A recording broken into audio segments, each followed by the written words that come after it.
My sister thinks I'm being selfish because I'm not putting my own health at risk to give her a baby. 4 months ago, I gave birth to my little ray of sunshine, Leo. He's my 4th kid, and if you're a parent, you know each childbirth is its own unique blend of miraculous and terrifying. But Leo's arrival was something else. I've had my share of oohs and ahs in the delivery room, but this time it was more intense and kinda scary. The pregnancy was high risk from the get-go. I mean, the kind where you get extra attention from the doctors, not the fun kind, obviously. The whole experience was full of doctor's appointments, unexpected complications, and a whole lot of worrying. Finally, after what seemed like an eternity during labor, Leo was born, healthy and screaming his little heart out. And me? I was exhausted, relieved, and just done. The doctors were pretty clear post-delivery, no more babies for me. My body had sent a clear memo, it was time to close the baby factory. Ethan, my husband, totally agreed. Without any fuss, he went for a vasectomy. Enter my sister, Bella. Bella and her boyfriend, Jake, had been trying for a baby for a while. It was like their own little project, filled with hope and excitement. Then, bam, they hit a wall. Bella found out she couldn't conceive. It hit her hard. I felt for her, I really did. There's something about wanting something so bad and finding out it might not happen that just gets to you. Our family, being the typical noisy but well-meaning bunch, started throwing around ideas. Adoption, surrogacy, you name it. Jake was on board with exploring these options, but Bella, she was hesitant. It's like she needed time to process, to grieve the idea of not carrying her own child. Then, a couple of nights ago, Bella called. It started as a regular sisterly chat, you know, the usual catch-up, how are the kids, how's work, yada yada. But as the conversation went on, I could sense there was something more. And then she said it. Not directly at first, more like hinting. Talking about how I'd been such a natural at pregnancy. How I'd made it look easy, if only she knew. I felt this cold sweat break out. The endless doctor's visits, the complications, the fear. Man, it was a nightmare. I tried steering the conversation away, talking about other potential surrogates, even adoption. I reminded her of my last ordeal, how it was anything but a walk in the park. But she brushed it off, saying everything turned out fine in the end. Bella circled back, each time more direct. That's when she asked, point blank, if I'd be her surrogate. Just like that. I could feel my heart pounding in my chest. This was my sister, asking me to put my body, my health, on the line again. After everything. In that moment, I was back in that delivery room, feeling every ache, every scare. I knew then, without a shadow of a doubt, that I couldn't do it. I couldn't risk going through that again. Not just for me, but for my kids, for Ethan. They needed me, whole and healthy. I love her, but I couldn't do it. I just couldn't. I had to say no. And that's where it all started to unravel. Bella accused me of being selfish, of not caring about her happiness. I tried to explain, to make her understand the risks, the fear, but she wasn't hearing any of it. To her, I was just the sister who refused to help. We ended the call on the worst terms, her screaming, me hanging up, feeling a mix of anger and guilt. The next morning, my phone was buzzing with messages, missed calls, notifications from Facebook. Bella had taken our private conversation public, painting me as the villain in her quest for motherhood. According to Bella, I was this cold-hearted sister, hoarding my ability to have kids, refusing to help her achieve her dream of motherhood. The comments were a mix of sympathy for her and shade for me. Some family members and friends I'd known for years were suddenly on Team Bella, calling me selfish and worse. Then there was my side of the fence. My husband, Ethan, standing firmly by my side.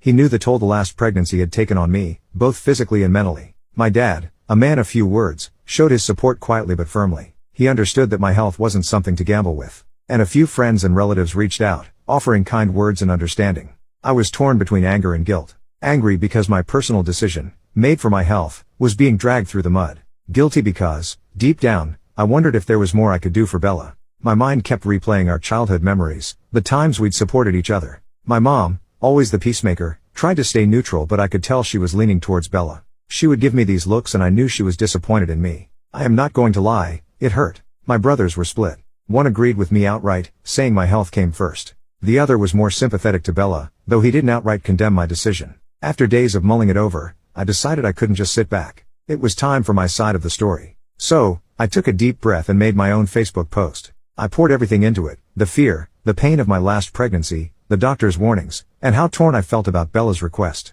I hit post and braced myself. The response was mixed, but at least some people started to see where I was coming from. A few relatives and friends who had been quick to judge suddenly came forward with apologies. They hadn't known the full story, the real risks involved. But here's the thing, Bella's boyfriend, Chris, had been totally in the dark about the surrogacy thing. He had no clue that Bella had asked me to be their surrogate. He saw my post and was, understandably, shocked. It turns out, Chris was under the impression they were still exploring other options.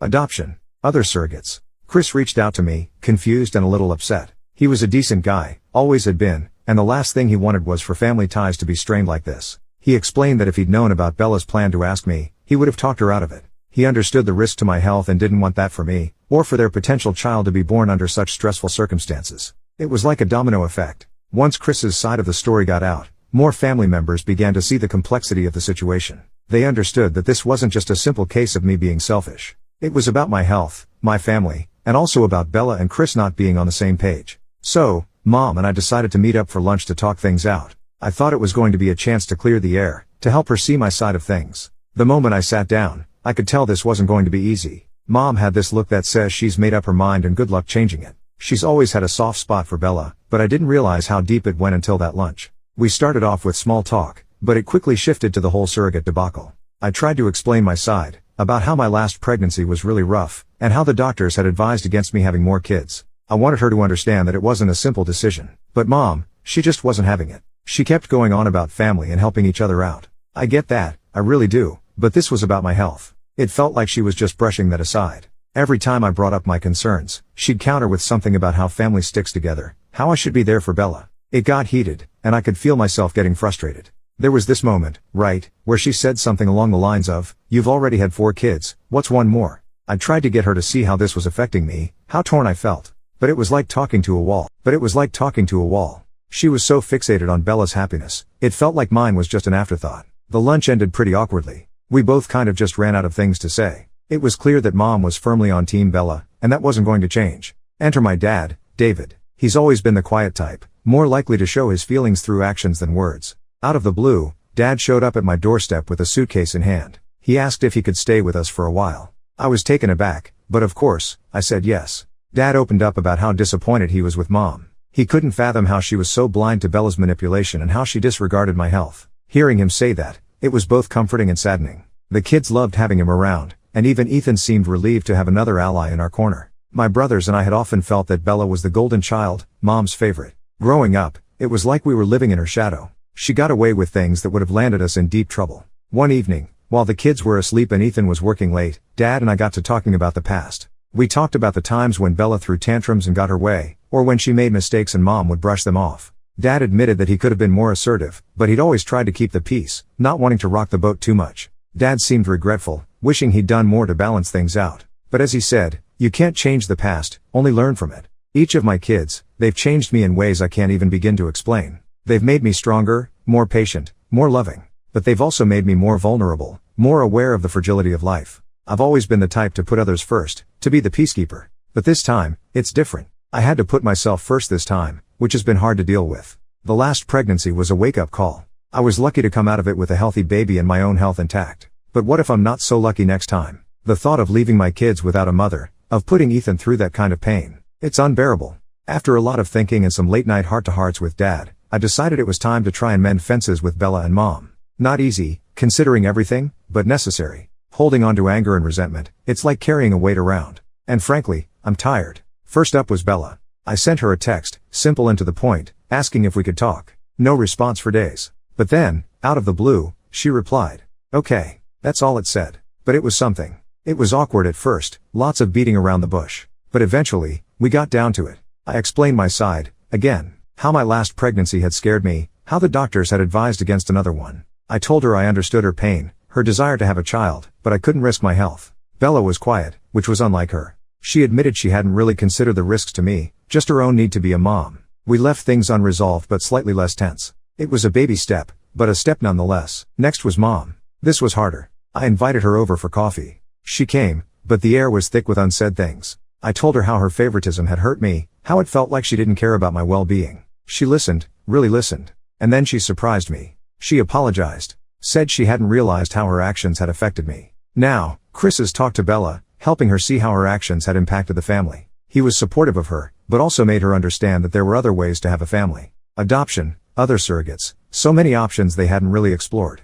And then there was the whole concept of surrogacy itself. It's not just a medical procedure. It's emotional, complex. It's asking someone to carry a child, to take on all the risks and changes that come with pregnancy. It's a huge ask. Bella and I, were started to spend time together, just the two of us, trying to find that sisterly bond we once shared. Mom's relationship with the rest of the family is also slowly healing. She's making an effort, in her own way. The past months have been a journey of ups and downs, but finally, there's a sense of peace settling over our family. Bella has started exploring alternative family planning methods. After everything that happened, she and Chris took a step back to reassess their options. They're now looking into adoption, a path that seems to bring them both a sense of excitement and purpose. It's heartwarming to see her channel her desire to be a mom into this new direction.